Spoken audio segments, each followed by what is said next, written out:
இயேசுவுக்கு பெயர் மனுஷகுமார். மனிதனுடைய அத்தனை பாவங்களுக்காகவும் பிசாசிடம் தன் உயிரை கொடுத்து மனிதனை மீட்க வந்தவர். மனுஷகுமாரன் என்ற இயேசுதான் மனுக்குல ரட்சகர். சிலுவையில் நமது பாவங்களுக்காக தன் உயிரை விலையாக கொடுத்தவர் இவரே. இன்று வானத்தையும் பூமியும் ஆட்சி செய்கிறவர் இவர் ஒருவரே. மனுஷகுமாரன் என்ற இவரே இப்பொழுது வானத்திலிருந்து மின்னல் போல் தோன்றி தன் பிள்ளைகளை எடுத்துக்கொள்ள வருகிறார். இதனால் பெரிய டீச்சிங் ஏற்கனவே நம்ம பார்த்துருக்கோம். ஜஸ்ட் ஒரு சில வசனங்களை பார்ப்போம். மத்தேயு 16வது அதிகாரம் 13வது வசனம் நமக்கு ஒரு ஓரியன்டேஷன் கிடைக்கும். பின்பு இயேசு பிலிப்பு செசரியாவின் திசைகளில் வந்தபோது தம்முடைய சீஷரை நோக்கி, மனுஷகுமாரன் ஆகிய என்னை ஜனங்கள் யார் என்று சொல்கிறார்கள் என்று கேட்டார். தன்னை மனுஷகுமாரன் இயேசு டைரக்டாக ஐடென்டிஃபை பண்ணியிருக்கிறார். மத்தேயு 20:28 அப்படியே மனுஷகுமாரனும் ஊழியம் கொள்ளும்படி வராமல் ஊழியம் செய்யவும் அநேகரை மீட்கும் பொருளாக தம்முடைய ஜீவனை கொடுக்கவும் வந்தார் என்றார். நிறைய இடத்துல சொல்லியிருக்காரு. நான் மனுஷகுமாரன், நான் தான் தேவகுமாரன், நான் என் ஜீவனை கொடுக்க தான் வந்திருக்கேன்னு சொல்லியிருக்கிறாரு. ஏன் உயிரை கொடுத்தாருன்னு கேட்டிங்கன்னா உங்களுக்கு புரியலைன்னா கொஞ்சம் படிங்க, இல்லைன்னா புரிஞ்சவங்கள்ட்ட கொஞ்சம் கேளுங்க, கற்றுக் கொடுப்பாங்க. இது நம்ம இன்னும் ஏன் செத்தார், அவர் வந்து சாதாரண ஆளு மாதிரி ஏன் செத்தார், இப்படி கேட்டு தான் யூதர்கள் ஏமாந்து போனாங்க. லூக்கா 9:56 மனுஷகுமாரன் மனுஷருடைய ஜீவனை அழிக்கிறதுக்கல்ல ரட்சிக்கிறதுக்கே வந்தார் சொல்லிட்டாரு. அவர் சொல்கிறார், அவர் கேட்குறான், யோவானும் யாக்கோபும் கேட்குறாங்க, ஆமாம் உங்களை வந்து அந்த அந்த ஜனங்கள் சமாரியர் உங்களை ஊருக்குள்ளே வரவிட மாட்டேக்காங்கல்ல, எலியா செஞ்சது போல் வானத்திலிருந்து அக்கினியை வரவழைச்சி அவர்களை கொல்வதற்கு உமக்கு சித்தமாக அப்படின்னு சொல்கிறார். உங்களுக்குள்ளே என்ன ஆவி இருக்குது, பேய் ஆவி இருக்குன்ட்டார். மனுஷகுமாரன் மனுஷருடைய ஜீவனை அழிக்கிறதுக்கல்ல ரட்சிக்கவே வந்தார். இதுக்கு ஜஸ்ட் ஆப்போசிட்டு குரான் ஃபுல்லாக மனுஷனை கொல்லு. குரான் பிசாசிடம் இருந்துங்கிறதுக்கு டைரக்டாக இது ரெண்டு கான்ட்ராஸ்ட்டை வச்சு கண்டுபிடிச்சிடலாம்.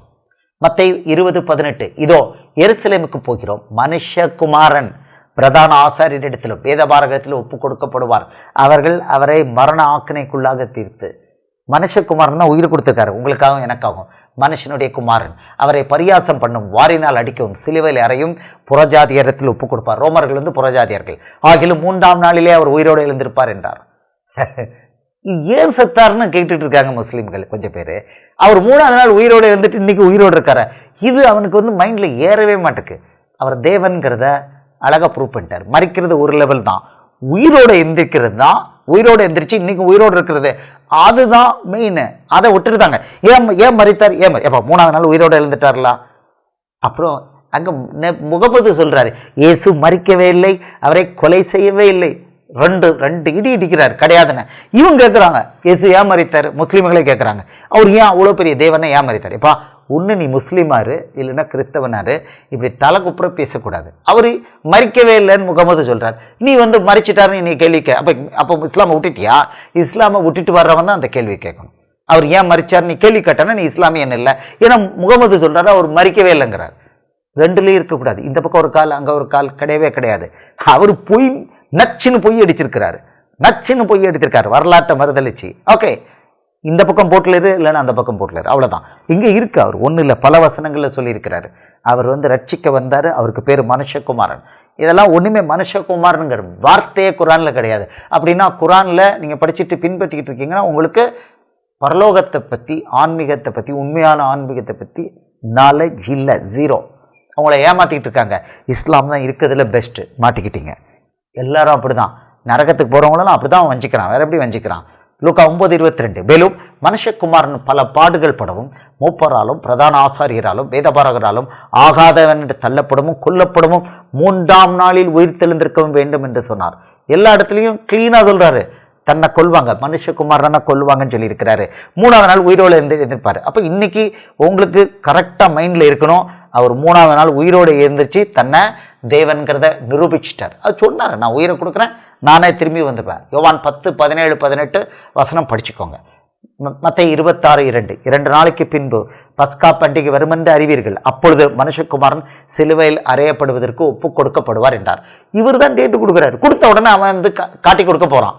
இவர் தான் டேட் கொடுக்குறாரு, இயேசு தான் டேட் கொடுக்குறாரு. ஆமாம், மத்தேயு 26:24 மனுஷகுமாரன் தம்மை குறித்து எழுதியிருக்கிறபடியே போகிறார். ஆகிலும் எந்த மனுஷனால் மனுஷகுமாரன் காட்டி கொடுக்கப்படுகிறாரோ அந்த மனுஷனுக்கு ஐயோ. யாரு காட்டி கொடுக்கப்பட்டது? தேவகுமாரன் அவர் சொல்லல, தன்னை மனுஷகுமாரன் ஐடென்டிஃபை பண்ணியிருக்காரு. இந்த மனுஷகுமாரனுங்கிற வார்த்தையே குரான்ல இல்லை அப்படின்னா நீங்க பார்த்துக்கோங்க எவ்வளோ தூரம் நீங்க ஏமாந்துக்கிட்டு இருக்கீங்க. ஆனால் பைபிளை பற்றி அவ்வளோ வசனங்கள் பொய்யா இருக்கு. உண்மை சத்தியம் அங்கே இல்லை. மத்தேயு 26:45 பின்பு அவர் தம்முடைய சீஷரிடத்தில் வந்து இனி நித்திரை பண்ணி இளைப்பாருங்கள், இதோ மனுஷகுமாரன் பாவிகளுடைய கையில் ஒப்பு கொடுக்கப்படுகிற வேலை வந்தது. கெத்செமனே தோட்டத்தில் இது நடந்தது. அவரை பிடிக்க வராங்க, ரொம்ப ரொம்ப தூங்கிட்டு இருக்காங்க. அப்போ முழிச்சு கொடுங்கப்பான்னாரு, முழிக்கல. கடைசியில் சொல்லிட்டார், அப்பா இனி நல்லா தூங்க, மனுஷகுமாரன் பாவிகள் கையில் ஒப்படைக்கப்பட போறாரு. நடந்துருச்சு. அது இயேசுதான் மனுஷகுமாரன் என்பது முஸ்லிம்களுக்கு தெரியாது.